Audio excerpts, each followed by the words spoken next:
Assalamualaikum warahmatullahi wabarakatuh. Salam sukses untuk kita semua.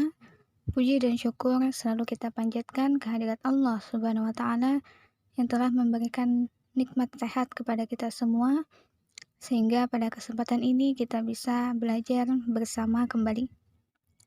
Siswa-siswi yang berbahagia dimanapun kalian berada, perkenalkan, saya Rina Riana, mahasiswa PPL 2 UIN Antasari Banjarmasin yang akan menggantikan Ibu Latifah SHI dan akan mendampingi kalian untuk sementara waktu, khususnya untuk kelas 11 IPS 3 dan kelas 11 Agama 1 serta kelas 11 Agama 2 pada semester ganjil ini. Baiklah, pada pembelajaran hari ini kita akan membahas mengenai materi jinayah dan hikmahnya.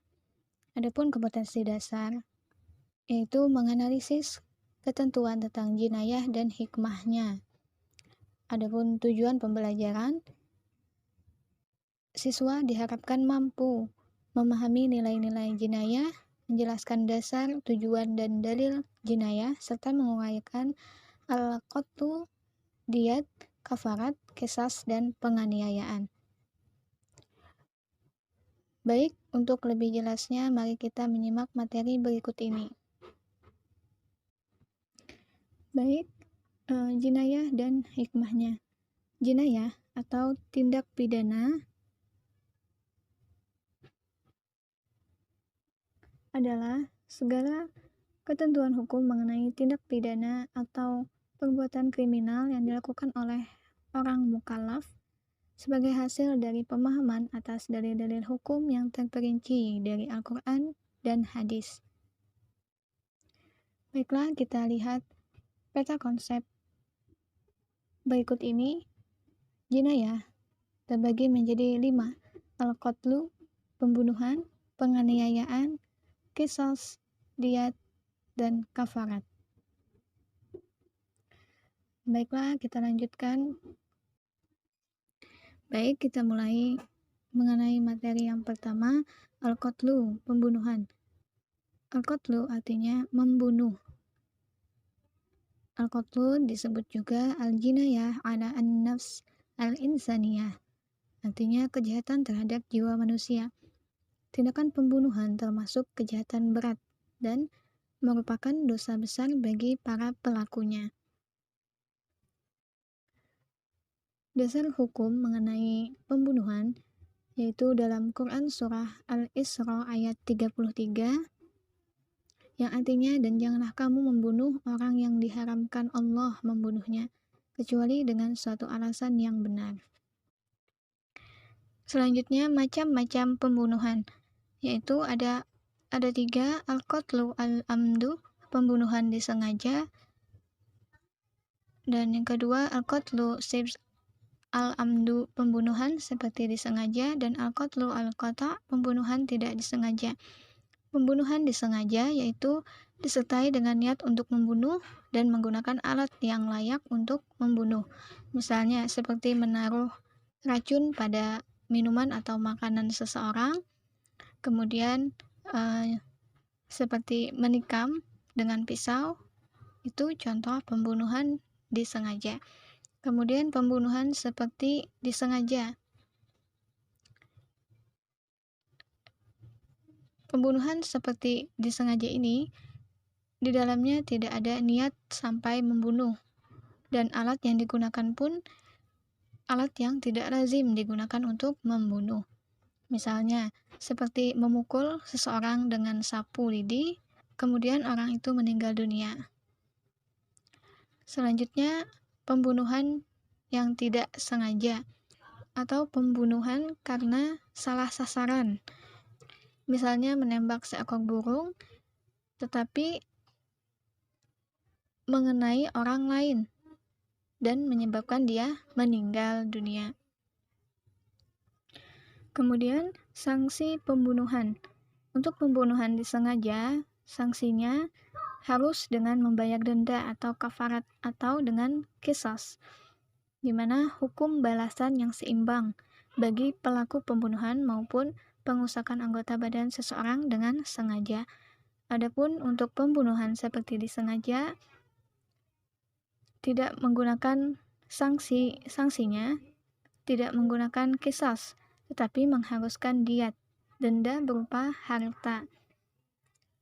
Kemudian sanksi untuk pembunuhan yang tidak sengaja yaitu diwajibkan diat dan kafarat atau diwajibkan kafarat saja. Selanjutnya, hikmah larangan membunuh antara lain memberikan efek jera kepada manusia agar tidak melakukan kejahatan ataupun mempermainkan nyawa manusia.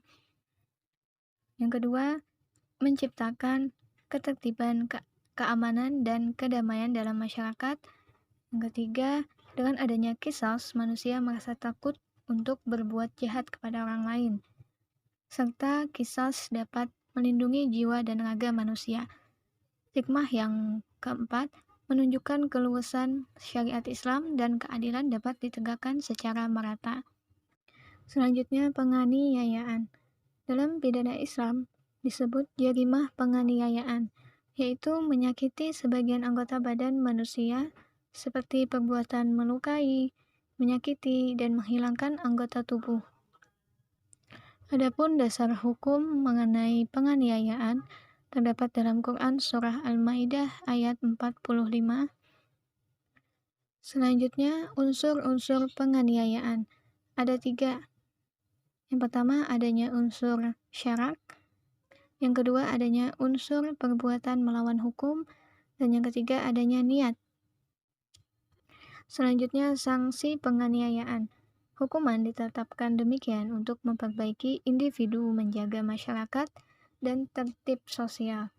Jenis-jenis hukuman pada pelaku penganiayaan sebagai berikut: qisas, diat, dan ta'jir. Selanjutnya, macam-macam penganiayaan. Ada 2, penganiayaan berat dan penganiayaan ringan. Penganiayaan berat yaitu perbuatan melakukan atau merusak bagian badan yang menyebabkan hilangnya manfaat atau fungsi anggota badan tersebut. Contohnya, memukul tangan sampai patah, merusak mata sampai buta, dan lain sebagainya.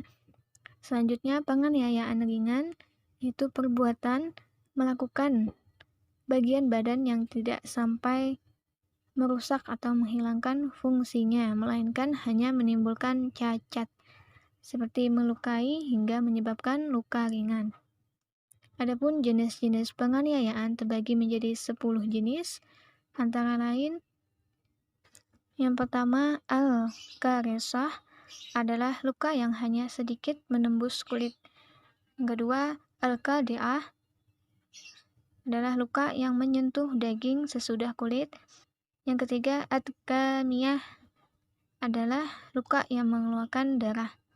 Keempat, al-mutalahimah yaitu luka yang masuk ke daging. As-simhak yaitu luka yang menyisakan antara luka dalam dengan tulang hanya selaput tipis. Dan yang keenam, al-muwadhah adalah luka yang sampai ke tulang sehingga tampak tulangnya. Kemudian yang ketujuh, al-hashmiyah adalah luka yang sampai mematahkan tulang dan meremukkannya. Dan yang ke-8, al-mungkilah adalah luka yang sampai ke tulang dan mematahkannya sehingga tergeser dari tempatnya. Dan yang ke-9, al-ma'mumah adalah luka yang sampai kepada selaput batok kepala.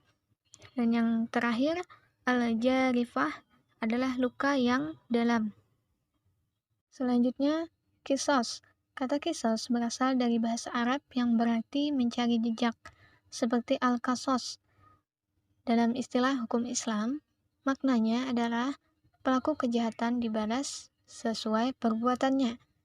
Apabila ia membunuh, maka dibunuh, dan bila ia memotong anggota tubuh seseorang, maka anggota tubuhnya juga dipotong.